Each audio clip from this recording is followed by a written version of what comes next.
Es un gusto continuar con la serie de videoconferencias que ha organizado la Academia Mexicana de Derecho Juan Velázquez con motivo de su aniversario y echando sobre todo las armas, sacando nuestras armas que son nuestros académicos, los académicos que están en el interior de la academia. ¿Se han dado cuenta ustedes el arsenal que se tiene en ese sentido? Es maravilloso ver que tenemos juristas muy bien formados, dispuestos a aportar en varias áreas de experticia. Entonces hoy le corresponde el turno a nuestro amigo José Alberto Calderón Silva, que es el presidente del capítulo Campeche de la Academia Mexicana de Derecho. José Alberto, pues bienvenido a tu fiesta, la fiesta de la Academia. Buenas tardes, mi estimado doctor José Jesús Naveja, presidente de la Academia. Es, como siempre, un gusto saludarte y agradezco la deferencia de haberme invitado a platicar en este ciclo de conferencias nacionales e internacionales de este organismo que tan dignamente diriges y que reconozco el esfuerzo que realizas para llevar a cabo estos foros. Quisiera aprovechar la ocasión también para mandarle un saludo al licenciado Juan Velázquez, presidente emérito, y pues bueno, a la audiencia y a las personas que nos están viendo, compañeros y amigos, pues muchas gracias por escucharme. Claro, no, a ti también, felicidades y a todos los miembros de la Academia, esto lo organizamos todos juntos. Bueno, pues José Alberto Calderón Silva es director general del Instituto de Acceso a la Justicia del Estado de Campeche. Fue candidato a fiscal anticorrupción, subdirector regional del órgano interno de control que comprende Campeche, Yucatán, Chiapas y Quintana Roo. Fue oficial mayor del Tribunal de Justicia de Campeche y a la vez es presidente del capítulo Campeche de la Academia Mexicana de Derecho. Pues bueno, José Alberto, vamos a entrar, es un tema muy vasto, tú lo manejas bastante bien. Vamos a referirnos a la importancia del defensor público en el sistema de justicia penal. José Alberto, pues maneja este tema desde hace muy buen tiempo y creo que como varios amigos que tienen mucha experticia en el tema, pues nos han venido dando luz en relación a algo que para muchos es novedoso porque no se han capacitado en este sistema. Entonces, vamos a iniciar, José Alberto. ¿Por qué para ti pues resulta importante que el defensor sea un verdadero profesional del derecho? Bueno, como ustedes saben, los Estados Unidos mexicanos o México, como comúnmente se le conoce, en el año 2008 tuvimos varias reformas de carácter constitucional en materia de seguridad pública y penal, en materia de derechos humanos, en materia de amparo, y han transcurrido 12 años de aquellas reformas y a la fecha se siguen haciendo los ajustes necesarios, ¿sí? Esto implicó pues un cambio de estructura, de ideología, que nos han obligado a un nuevo papel del defensor público o defensor privado, ¿sí? Este cambio pues nos ha hecho que la defensa necesite estar a la par del Ministerio Público. Es decir, que haya una equidad entre quien acusa y quien defiende, ¿sí? Antes era solo necesario que una persona de mera confianza del acusado fuera quien lo auxiliara o un abogado. No era tanto requisito como ahora en materia constitucional se pide de que el abogado cuente con cédula profesional y con la experiencia necesaria para poder defender al imputado. Ya no basta, porque en determinado momento, si no cumpliere con su obligación el defensor, pudiera ser relegado, ¿sí? Bueno, en estos términos, con la reforma del artículo en 2008, desapareció el término de la persona de su confianza, y eso ahorita obligatorio que el defensor cuente con toda la experiencia. Y esa es una cuestión que debe ser de una defensa técnica y adecuada, como lo señala la Constitución, en los tratados tanto de la Constitución mexicana como en los tratados internacionales. Y aquí nos dice que una defensa técnica y adecuada, dice, es la que realiza un abogado que asiste y asesora jurídicamente al imputado, al cual lo representará en todos los actos procesales, no personales, siendo esta irrenunciable y necesaria para la correcta vialidad del proceso. De ahí tanto la importancia del defensor, sea público o privado, como lo contempla la Constitución, que los llama defensores, ya que tienen un alto grado de responsabilidad, pues constituyen una actividad esencial en el proceso penal. Ahora bien, la defensa admite dos modalidades. La primera llamada defensa técnica y la otra llamada defensa material. Esta, para su estudio, se subdivide en dos modalidades. La defensa material activa, que es la que realiza el inculpado en el momento que declara, y la defensa material pasiva, la que se conoce como el derecho al silencio, a acogerse a no declarar nada, y esto de ninguna manera puede considerarse por parte de la autoridad como una autoincriminación, sino un derecho o una garantía que tiene el inculpado de no manifestar nada. Está consagrado en el artículo 20 de la Constitución, el apartado B, incisos, fracciones segunda y octava, perdón. La adecuada defensa del imputado dentro de un proceso penal es una de las garantías más importantes del debido proceso. ¿Sí? Es considerado como un derecho fundamental atribuido a las partes en todo el proceso. La adecuada defensa nos garantiza o nos da la posibilidad de que exista una defensa real y disminuye el margen de error en las intervenciones del sistema penal y otorga mayores posibilidades de acercarse a la verdad por el litigio y la decisión y la controversia de las partes. Y bueno, y librar todo el proceso de desarrollo que antes era todo lo dirimía el juez o el Ministerio Público. Lo anterior pues queda consagrado en la reforma del artículo 20 ya reformado. Dice que durante la fase de investigación la práctica se desarrollará un verdadero procedimiento. Bueno, perdón, me estoy adelantando. Decía antes de la reforma, era un verdadero proceso inquisitorial el que hacía el Ministerio Público y que había constantes vejaciones a la dignidad humana. Con las reformas al artículo, pues bueno, esto ya nos da mayor margen al defensor de regular y de dignificar la labor que realiza en defensa del imputado. Es decir, la reforma constitucional del 2008 no solo dispone el derecho del imputado a tener una defensa adecuada, sino ordena que la misma deberá ser ejercida por un abogado, con lo cual garantiza la idoneidad de quien ejerce. ¿Sí? Este derecho y garantía fundamental se encuentra reconocido tanto en la normativa nacional como en los tratados internacionales que México es parte, obligando a todas las partes a conferir una defensa adecuada. ¿Sí? En ese orden, podemos decir que en la Convención Americana sobre Derechos Humanos, en el artículo 8.2, contempla las garantías judiciales y nos dice que toda persona inculpada de delito tiene derecho a que se presuma su inocencia mientras no se establezca legalmente su culpabilidad. ¿Sí? Durante el proceso, toda persona tiene derecho en plena igualdad a las siguientes garantías mínimas: el derecho del inculpado a defenderse personalmente o de ser asistido por un defensor de su elección y de comunicarse libre y privadamente con su defensor. También tiene un derecho irrenunciable de ser asistido por un defensor proporcionado por el Estado, remunerado o no, según la legislación interna de cada país. Si el inculpado no se defendiera por sí mismo, pues, el Estado le proporcionará un abogado, ¿no? Asimismo, en el Pacto Internacional de Derechos Civiles y Políticos, en su artículo 14, nos dice que durante el proceso toda persona acusada de un delito tendrá derecho en plena igualdad a garantías mínimas, al hallarse presente en el proceso y a defenderse personalmente, o ser asistida a esta persona por un defensor de su elección, a ser informada, si no tuviera defensor, del derecho a que le asiste, a tenerlo y tener siempre el interés de la justicia lo exija.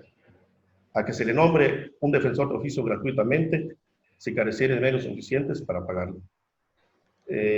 Como es de verse, el derecho a la defensa está señalado como un derecho irrenunciable del imputado, a ser asistido por un defensor, el cual podrá ser particular o público, que le proporcionará el propio Estado, el cual gozará de forma oportuna y gratuita, que además debe gozar de todos los derechos que le garantiza de la ley para el ejercicio de sus funciones.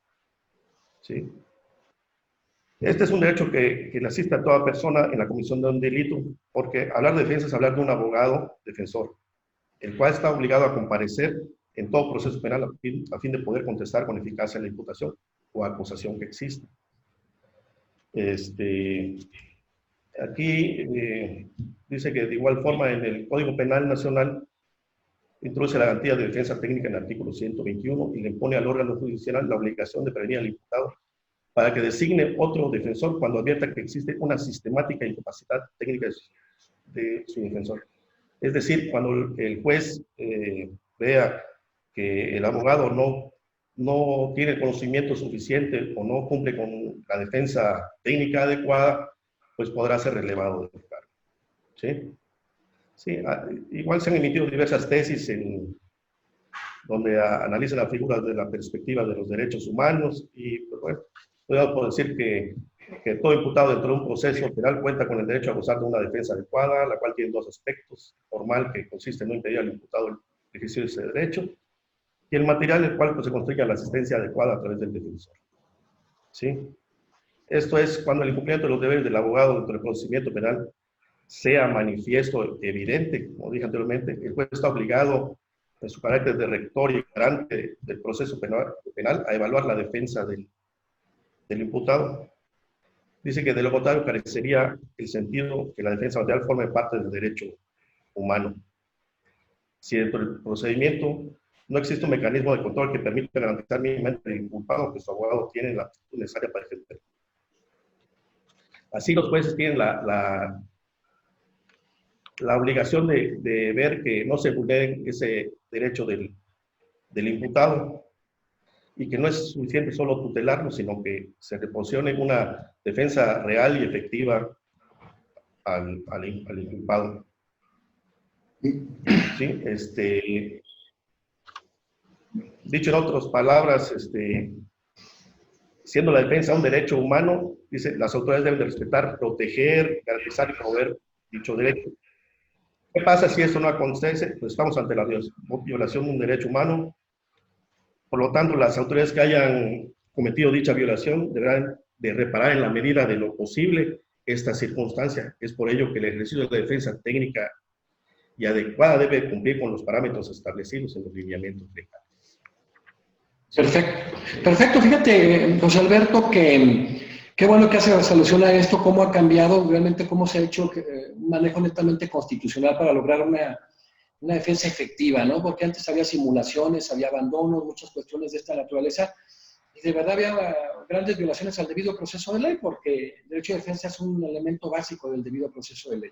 Y como tú dices, tanto en el Pacto Internacional de Derechos Civiles y Políticos y en el artículo 8.1 y 8.2 de la Convención Americana sobre Derechos Humanos, se ha avanzado mucho en el tema. O sea, se ha establecido en ese estándar interamericano, pues primeramente lo que es la garantía de audiencia en el 8.1, todos estos temas del juez competente, el plazo prudente que tira la línea la Corte Interamericana después en jurisprudencia, y el 8.2 que habla de garantías judiciales, que son las garantías mínimas, que es un gran avance al momento en que se incorpora el derecho internacional de derechos humanos al derecho doméstico mexicano. Hay que ser franco, en México se tardó. Esta reforma es del 10 de junio del 2011. México ratifica la convención precisamente en 1981. Entonces, y en 1998 la jurisdicción de la Corte Interamericana no se entendía cómo era todo esto vinculante, pero ahora se está cambiando y se está cumpliendo con los estándares internacionales, sobre todo de nuestra región, el estándar interamericano. Y vaya que qué bueno que aludes todo esto, porque hay sentencias muy representativas en cuestión de esto, como en el caso de Apis contra Venezuela, Castillo Petrucci contra Perú, donde establecen este derecho de defensa precisamente como parte del debido proceso de ley y todos los demás elementos que tú señalaste que se incorporan. Creo que esto es un gran avance precisamente en la efectividad de derechos fundamentales Y por eso quiero preguntarse, José Alberto, ¿en qué rubros se ha ampliado la defensa pública?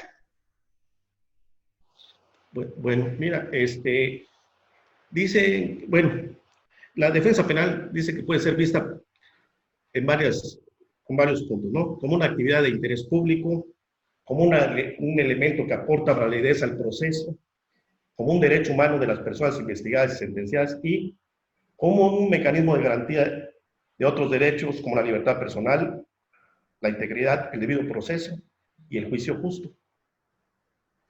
Se dice que es de interés público por la importancia que juega en relación a los fines del proceso. Busca la verdad de los hechos, que el culpable no quede sin responsabilidad, proteger al inocente y que los daños causados a la víctima sean resarcidos. Se dice que la defensa debe trabajar en fortalecer y probar con elementos la declaración del defendido y desvirtuar las pruebas ofrecidas por la parte acusadora. Esta lucha hace que la defensa se convierta en un elemento de validez y legitimidad en el proceso penal. ¿Sí? Vista como un derecho humano, ya que con la defensa se busca generar las condiciones necesarias para evitar que cualquier desequilibrio procesal entre las partes, que el inculpado no quede en indefensión y se cumpla con el debido proceso. El derecho a la defensa es componente indispensable del debido proceso y una garantía de acceso a la justicia. Es la clave que pone en marcha la presunción de inocencia, la protección contra la autoincriminación, el derecho a ser escuchado por un tribunal o juez, el derecho a la igualdad, el derecho a conocer los cargos por los que se le acusa, el derecho a la protección consular, el derecho a no ser juzgado dos veces por los mismos hechos, el derecho a jugar una audiencia pública. Y aunque no todos estos dependen de la defensa pública, pues sí, la defensa debe ser la voz que ante el riesgo de que esos derechos puedan ser violados, ¿no? Como un mecanismo de garantía, por ejemplo, la presunción de inocencia, ¿sí? Un juicio justo tanto para el imputado como para la víctima. Se dice que por cada inocente sancionado hay un responsable impune. Por lo tanto, un sistema que lejos de reparar el daño a las víctimas, crea víctimas, es un sistema injusto. La defensa también debe ser irrenunciable, permanente y de carácter material. Irrenunciable porque en caso de que no designe abogado, el imputado del Estado tiene la obligación de proporcionarle uno permanente porque todo el proceso judicial, su ejercicio debe ser garantizado sin limitaciones.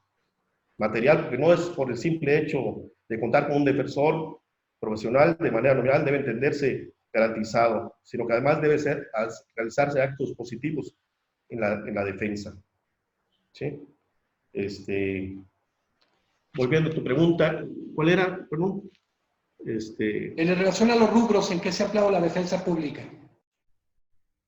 Bueno, en la convención, si no mal recuerdo, que se llevó a cabo en Washington en 2016, en la Asamblea Interamericana de la IDEF, se dieron nuevos parámetros de las defensorías públicas, ¿sí? Se ampliaron, si no mal recuerdo, género y defensa de mujeres, familia y protección a los infantes, defensa penal de jóvenes, indígenas, discapacitados, migrantes, adultos mayores, y se analizó, creo que se quería hacer un estudio para analizar la cobertura que realizaban las defensorías en cada país y si cumplían con las expectativas de la defensa y su eficacia en eso. Por ejemplo, ahora con el fenómeno que hay pues, mundial y con el movimiento migrante tanto de Estados Unidos como de Venezuela, pues nos ponen en nuevas situaciones que las defensorías pues deben trabajar en regular o asesorar a los migrantes para ya sea integrarse a la vida del estado donde lleguen o de protegerles y darles las mínimas condiciones jurídicas para su traslado. ¿Sí? Ese es lo que pienso que ha ampliado en ese sentido, ¿no? Fíjate, qué bueno que dices eso, José Alberto Calderón, porque el trabajo que han hecho tú, incluido en esta Asociación Interamericana de Defensorías Públicas, ha sido muy importante porque maneja lo que es, lo llamamos nosotros la tutela multidimensional. Y en ese sentido han hecho un trabajo donde existe también el defensor interamericano, que ha participado en varias sentencias, en varios asuntos, en varios casos, como sobre todo de Guatemala y de Argentina, por ejemplo, el caso Mohamed, en el caso Furlan, en algunos casos incluso creo que en el de Mendoza, y se ha generado sobre todo ese tema de generar un defensor interamericano que tutele todo este tema de conocimiento del derecho internacional de derechos humanos.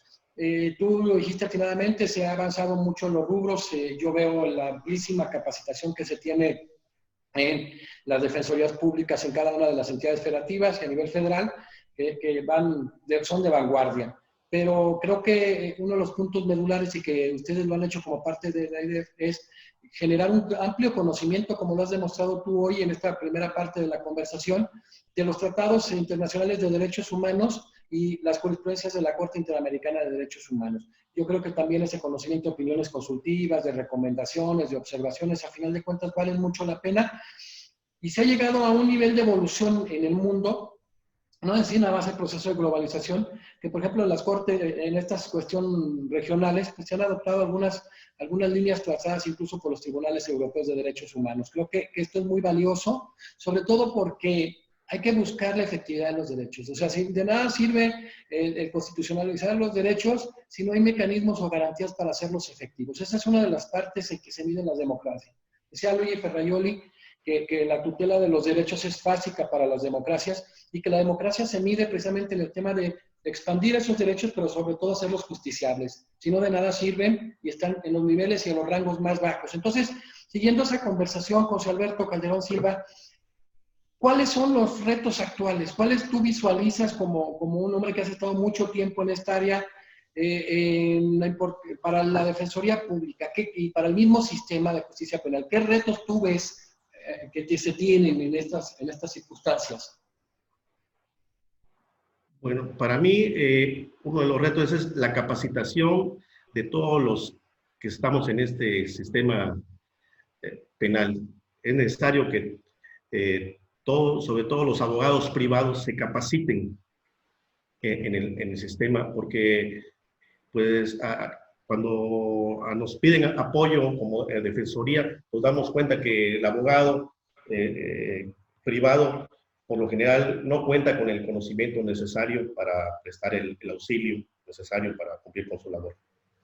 Otro reto que veo es el aspecto de que en cada estado es diferente la manera que se compone, tiene variaciones, pequeñas legislaciones, y eso nos dificulta un poquito la interacción que varía, ¿no? Lo mismo nos pasa bueno, quisiera aquí hacer una cosa. En Campeche hemos hecho un poquito de capacitación y eso nos hemos apoyado con el Estado a través del Poder Judicial, nos ha apoyado en la capacitación y en diferentes instituciones, ¿sí? Y eso nos ha permitido pues cada vez tener un papel más digno ante la sociedad para poder representar. Y un aspecto también que deberíamos hacer una legislación para certificar a las personas que trabajan en el sistema penal, que cuente con una, algún documento que los avale que puedan litigar en este sentido. ¿Sí? Por mí esto sería estos 3 retos. Fíjate qué bueno que haces hincapié en esto, José Alberto, porque la sociología urbana nos ha llevado a todos estos temas de especialización. Y antes, ahora sí que hay que prevenir, ¿no? Antes de que diga el juez, oye, pues están violando no es la adecuada defensa, etcétera. Pues hay que ver que se haga ese proceso así de certificación, porque si no se generaría una verdadera vulneración de derechos fundamentales. Si de por sí el número de imputados que corren a cargo de las defensorías públicas es promedio 95-96%, entonces hay un margen mínimo. Yo creo que este proceso de capacitación es básico y lo han adquirido muchos del Poder Judicial y las mismas fiscalías han buscado la manera, y en el caso de la Estructura Nacional de Defensorías también he visto el gran trabajo que se ha venido haciendo, y creo que eso vale mucho la pena porque pues hay que ser una persona que tenga la experticia necesaria, el proceso de capacitación y ese proceso de certificación, es decir, donde se establezca que es apta para llevar a cabo esa defensa. Si bien es cierto que aquí colisionan el derecho del trabajo, el derecho para ejercer la profesión, pero están colisionando muchos derechos, entre ellos la libertad de las personas. Entonces ahí no sale lesionado el derecho al ejercicio profesional, sino que al contrario, tú, ¿para qué te vas a ir a exhibir como abogado a una audiencia si no estás preparado para ello? Entonces, sí creo que esto ha generado, esta base constitucional ha establecido sobre todo el tema de la seguridad, en la efectividad del derecho de defensa y del debido proceso de ley. Tú lo aludías también, totalmente vinculado con el acceso a la justicia, sí, que es muy importante, y la tutela judicial efectiva. Este tridente creo que cada vez es más respetado en el ejercicio que se da para, sobre todo en todo el manejo institucional, desde el proceso creativo de la norma, el proceso legislativo, el manejo institucional, en el aspecto de la procuración de justicia y en el caso concreto de procuración de justicia. O sea, se ve un proceso de mayor capacitación. Ahora, estos rangos tan altos implican un déficit en la defensa privada. Y me ha gustado mucho que gente de la defensa pública como tú, no quiero mencionar todos, porque luego omites a alguien, es un problema, pero de los innúmeros defensores y directores de defensorías que conozco, han hecho un trabajo muy loable, en el sentido de que incluso de una manera desinteresada, incluso fuera de sus labores, están como este tipo de conversaciones o conferencias, pues para tener al día en este proceso de capacitación que nosotros como Academia Mexicana de Derecho, que tú ya a través de la Defensoría y tú como presidente, como varios presidentes, pues están sobre todo comprometidos a generar un taller para empezar a capacitar, un taller muy específico, muy práctico en el sistema penal acusatorio adversarial. Entonces, estos rubros que tú has señalado sí son fundamentales, sí son grandes retos. ¿Por qué? Porque ya corresponde al Estado generar ese filtro, ¿no? O sea, vas a ejercer la defensa penal, tienes que estar capacitado y tienes que demostrármelo y en las circunstancias y en las condiciones que se establecen, porque también eso es muy importante. ¿Quién lo va a hacer? Pues tiene que generarse el tema de la transparencia, de la probidad, todos estos temas, para efecto de que solamente las personas que tengan la experticia puedan ejercer la profesión. Porque si no es un gravísimo complejo. O sea, ya hablaba del defensor público colaborador y demás, pero qué necesidad de que se den estas cuestiones. O sea, en el tema de la defensa material, también hay jurisprudencialmente trazado de que hay que evitar también que quedes en estado de indefensión, ¿verdad? Entonces, qué bueno que señalas esto, José Alberto, porque ese es un momento, hoy en el tema de la resiliencia, veo a los abogados muy comprometidos, muy interesados. Mira, estamos abordando una hora de tu descanso cuando todo el día estás trabajando, pues para que se genere este proceso de capacitación. El compromiso estamos todos. En el compromiso está del abogado que no vaya a pretender realizar una defensa cuando no tiene la capacidad, ni la formación, ni el manejo técnico para llevarlo a cabo. Entonces, qué bueno que tú haces alusión a estos verdaderos retos que son la parte toral, la parte medular, y que busquemos la manera en que la defensa sea adecuada, sea efectiva, como lo marca hay una sentencia y un caso Gordillo en el caso de la Corte Argentina, que estamos hablando de un diálogo jurisprudencial horizontal y que establece que pues, debe ser adecuada, irrenunciable, obligatoria por parte del Estado y no debe de interrumpirse, ni interrumpir. Entonces, todos estos elementos muy propios de la defensa son necesarios para que se hagan o se generen de manera integral. Si falta uno solo, se violenta el derecho de defensa y en consecuencia el debido proceso de ley. Por eso te quiero preguntar, José Alberto Calderón Silva, realmente con tu experiencia, con tu visión, con tu dirección, con todo este proceso que has llevado a cabo y que has visualizado todo lo que pasa en la defensa pública con notoria experiencia, ¿cómo ves tú la situación? ¿Cuál es la situación de la defensa o de la defensoría pública más que nada en el estado de Campeche?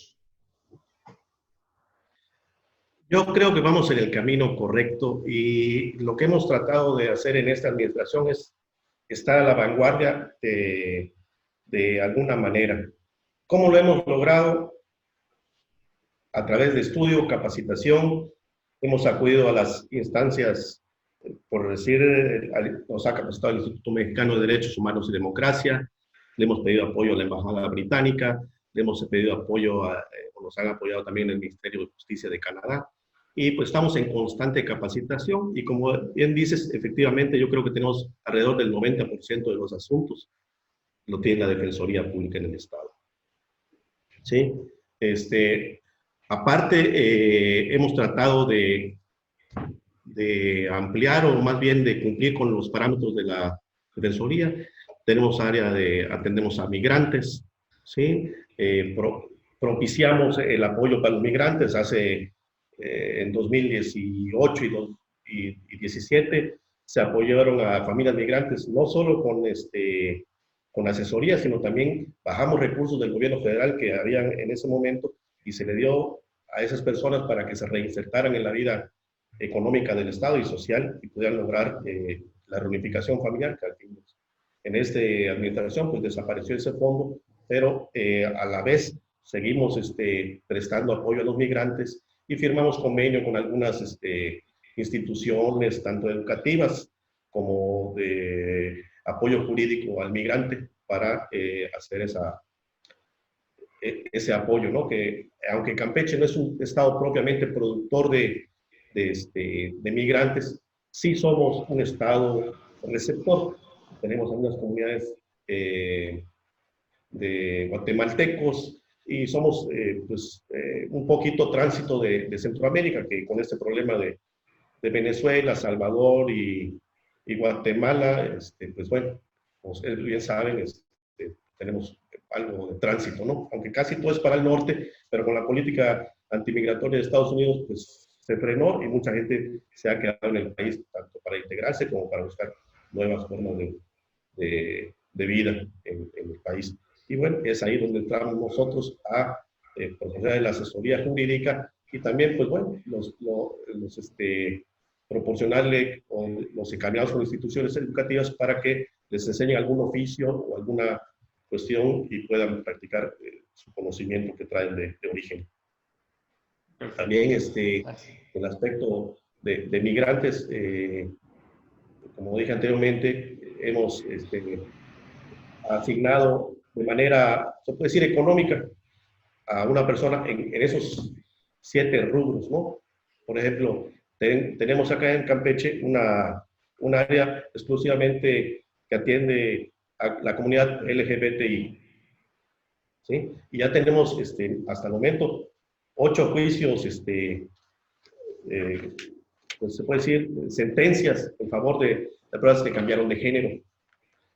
Como no existe legislación nacional al respecto, pero sí existen tratados internacionales, con base a eso hemos logrado la sentencia de esas personas que han podido cambiar su identidad y pues bueno, es todo un proceso porque implica cambiar toda su documentación oficial. Entonces, estamos trabajando en todo lo que podemos y a tratar de adelantarnos a los tiempos para que cuando llegue la verdadera cuestión oficial, ya en Campeche estemos preparados ante todo lo que representa una defensoría integral. Perfecto. José Alberto, ¿consideras que los defensores hoy en día cuentan con herramientas y conocimientos suficientes para desempeñar su función? Una función muy importante, ¿no? O sea, en primer lugar, hablábamos tú y yo, no hay ese filtro hoy en día de que se establezca precisamente que se pueda litigar exclusivamente si están certificados. Entonces, pues se pasa a veces ese filtro. Yo te quiero preguntar, en el caso de la Defensoría Pública, ¿qué encuentras tú? El defensor público está a nivel Campeche, a nivel nacional, que tú también tienes una visión muy clara de lo que es en interactuar, de lo que es la capacitación de los defensores públicos en todo el país. ¿Tú consideras que sí tienen esas herramientas y sí tienen los conocimientos necesarios para poder llevar a cabo sus funciones? Sí, mira, más que nada tienen los conocimientos. Enfrentamos, como cualquier defensoría del país, algunas cuestiones en cuanto a herramientas, a lo mejor algunas carencias, ¿no? Pero no es privativo de Campeche, sino, pues, como lo hemos visto en los congresos, es una cuestión de carácter nacional. Y pues bueno, me dio mucho gusto el hecho de que en esta última congreso que fue en Saltillo, platicáramos con la doctora Olga Sánchez Cordero y nos ofreció todo el apoyo. Ella conoce perfectamente que las defensorías estatales presentan algunas carencias y que pues, bueno, prometió un apoyo que esperamos redunde a la brevedad en pues, herramientas como puede ser vehículos, instalaciones. No sé de qué manera pudiera ser ese apoyo. En cuanto al conocimiento, pues es muy agradable trabajar acá con mis compañeros porque antes que nada veo que tienen una vocación de servicio y siento y hemos hecho la capacitación en estos años, de 2015 a la fecha que he estado yo al frente de esta dependencia, pues hemos pedido apoyo a diferentes instituciones, como dije anteriormente. Nos ha apoyado la Embajada Británica, nos ha apoyado el Instituto Mexicano de Derechos Humanos, el Ministerio de Justicia de Canadá, y aparte, lo que los mismos compañeros se capacitan independientemente, ¿no? Tenemos un alto grado de valor humano acá. Tenemos muchos doctores, maestros en Derecho que son defensores públicos y están en capacitación continua. Inclusive ahorita nos están dando a través de Así Legal, nos están dando una capacitación. Sí, o sea, es claro que... Ay, perdón, te escucho. No bajamos la guardia, todo el tiempo estamos trabajando y creo que hemos logrado un buen nivel, por lo que sé a nivel nacional, de tanto de la percepción que tienen de Campeche, que es la Defensoría Pública, como de los defensores ante la sociedad. Creo que están muy bien catalogados y creo que vamos por el camino correcto. Perfecto. José Alberto, tú, como todos los directores de defensorías públicas en el país que tienen esa constante diálogo, esa dialéctica, pues han visto este tema, ¿no? El tema presupuestal que genera un conflicto, sobre todo si tomamos en consideración el porcentaje de defensas que están a cargo de ustedes. O sea, estamos hablando que en algunos estados el 95, 97 y el rango nacional mínimo es el 95%. Es decir, traen casi todas las defensas en la materia a cargo de ustedes. Entonces, yo te quiero preguntar, ya hablas de todo lo que has buscado hacia afuera, pues, para poder generar todo este proceso de brindar el servicio precisamente profesional y especializado y llevar a cabo estas defensas adecuadas. ¿Tú crees que por las circunstancias que sean, el que no haya tanto defensor privado capacitado ha generado algún conflicto en la defensa pública?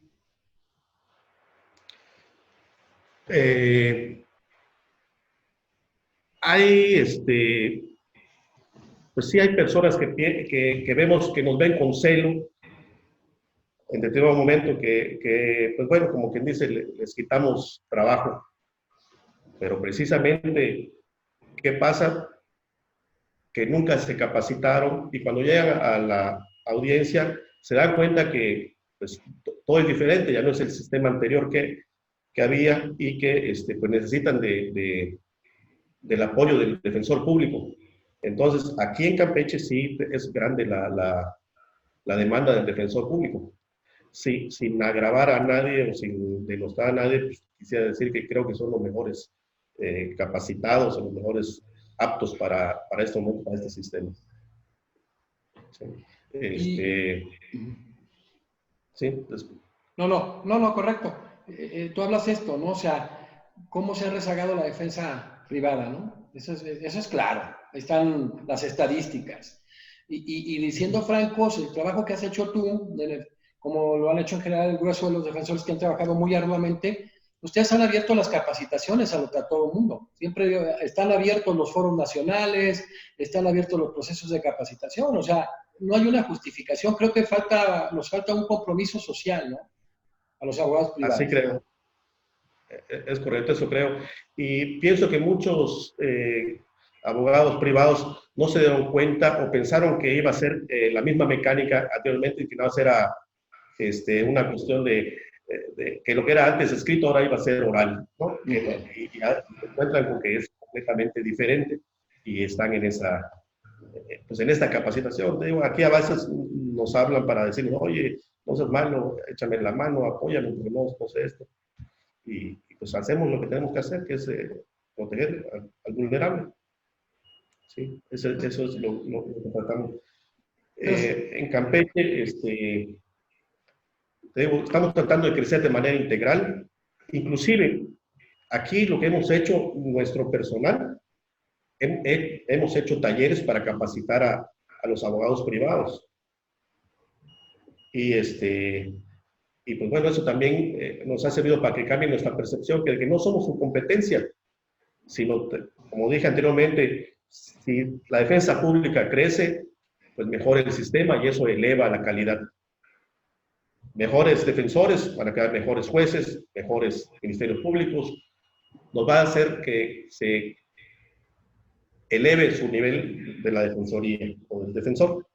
Y entonces, pues ahí estamos. El año pasado hicimos un taller, uno aquí en Campeche, en la Casa de la Cultura Jurídica, otro en Ciudad del Carmen, en la UNACAR. Y pues bueno, estamos abiertos donde nos pidan, porque como comentaba anteriormente, tenemos excelente gente muy calificada que que inclusive son maestros, dan clases y todo eso. Y pues no tienen ningún recelo en poder compartir sus conocimientos. Para mí es un gusto trabajar con ellos porque realmente veo que tienen una vocación de servicio. Y en estos años que he estado acá, pues también he visto cómo ha crecido la defensoría. Esta administración ha crecido como nunca. Los que ingresan acá presentan a través de un examen, ya no era designación directa, por primera vez se hizo un examen de oposición, intervinieron otras instancias para calificar el ingreso, y ni siquiera nosotros, yo pedí que fuera otra dependencia la que calificara, porque no hubiera parcialidad o duda de quién ingresaba o no. Entonces, para crear el servicio civil de carrera dentro de la dependencia. Y estamos tratando y trabajando de que la gente de acá crezca de la misma medida que crece la defensoría. Como nos damos cuenta que no existe esta calificación de la competencia del abogado a nivel nacional, esta certificación, dentro de las defensorías hay un proceso de selección de defensores. O sea, ustedes hacen un escrutinio, son muy meticulosos. ¿Cuáles son esos parámetros en que deben de cumplir cada uno de los defensores que está en el caso concreto en las defensorías en Campeche, José Alberto? Bueno, aquí hicimos un examen de oposición para los aspirantes. Fue un examen de conocimiento, un examen psicológico y también hicimos una entrevista con ellos para ver qué persona es la que mejor cumplía con el requisito que nosotros queríamos. Y bueno, sobre todo era la vocación de servicio. Hay mucha gente que pues efectivamente cumple con unas cuestiones, pero a veces no cumple con el requisito de experiencia o psicológicamente no son aptos para cumplir ese puesto, ¿no? Entonces, pues bueno, cuando no se cumple ese puesto, pues realmente hay que enfocarnos en otra dirección y pues hablarles con la verdad. ¿Sabes qué? Pues como defensor público a lo mejor no, pero como defensor privado sí te conviene mejor. Eso es lo que tú necesitas hacer, ¿no? Sí, tu perfil. Así que, pues así lo hicimos y se contrató a las personas y hasta ahorita muy bien todo. Hemos hecho una labor de conjunto.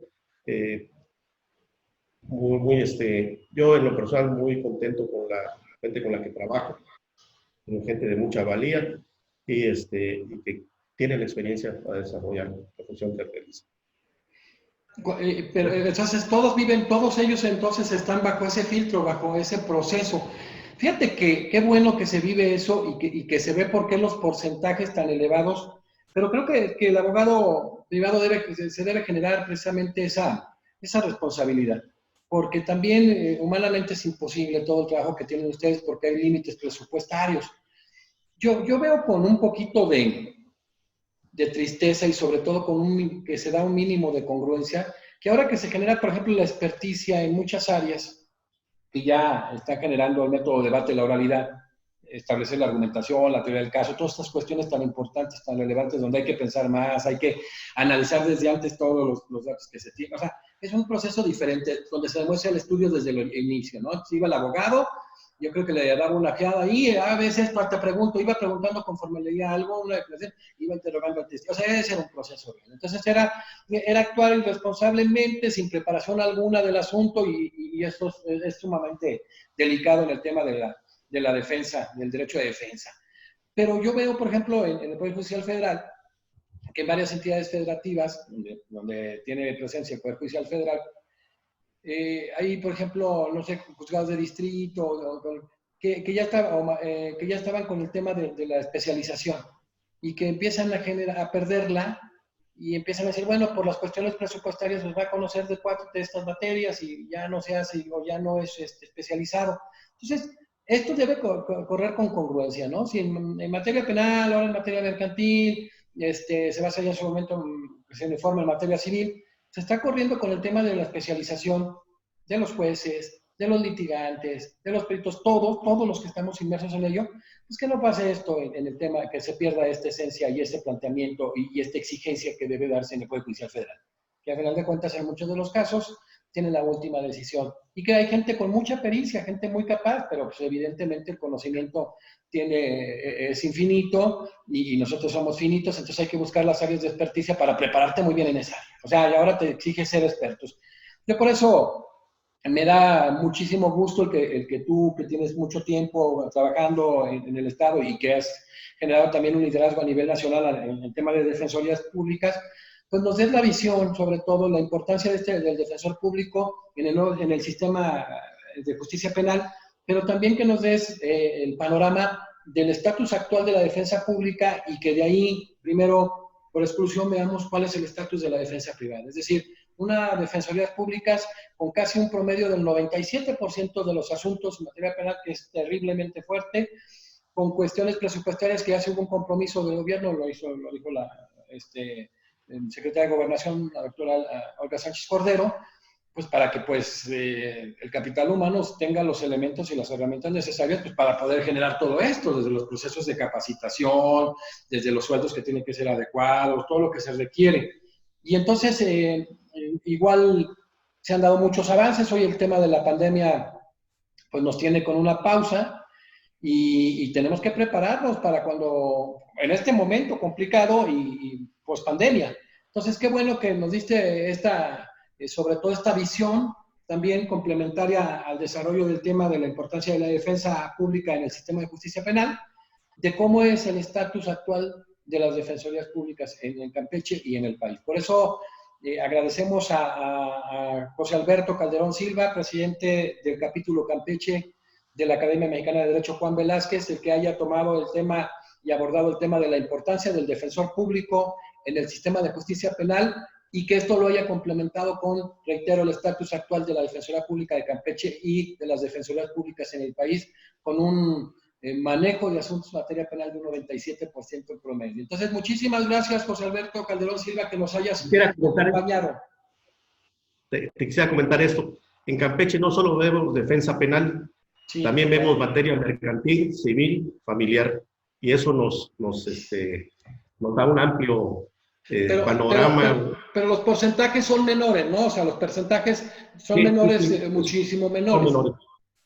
O sea, sí, son menores por la enorme cantidad que hay y pues bueno, saturados de trabajo, pero comprometidos con la labor. No, yo lo sé, lo sabemos desde la academia, nos da mucho gusto que seas un miembro activo, que presidas un capítulo en el país y bueno, ese es el orgullo que tenemos, ¿no? El capital humano que tenemos, la gente preparada, con la disposición plena de poder aportar socialmente. Ya anunciamos que vamos a hacer algunos talleres, ya platicaremos con cada uno de ustedes y comprometernos, ¿no? A forjar y a formar mejores abogados. Yo ahorita veo un momento impresionante, ahora que estamos con estas conferencias internacionales y nacionales a nivel América Latina, hemos tenido sobre 15,000 visitas, o sea, es un mundo, se ha hecho un fenómeno fortísimo, muy grande en todo el continente, y eso me da muchísimo gusto porque es una academia muy sólida y ustedes son los que le han dado vida. Por eso, mi querido José Alberto Calderón Silva, pues gracias por darnos esta conferencia, gracias por estar en tu fiesta, en la fiesta de la Gracias. academia. Gracias a ti. Un abrazo y éxito en los próximos días. Gracias. Con mucho gusto.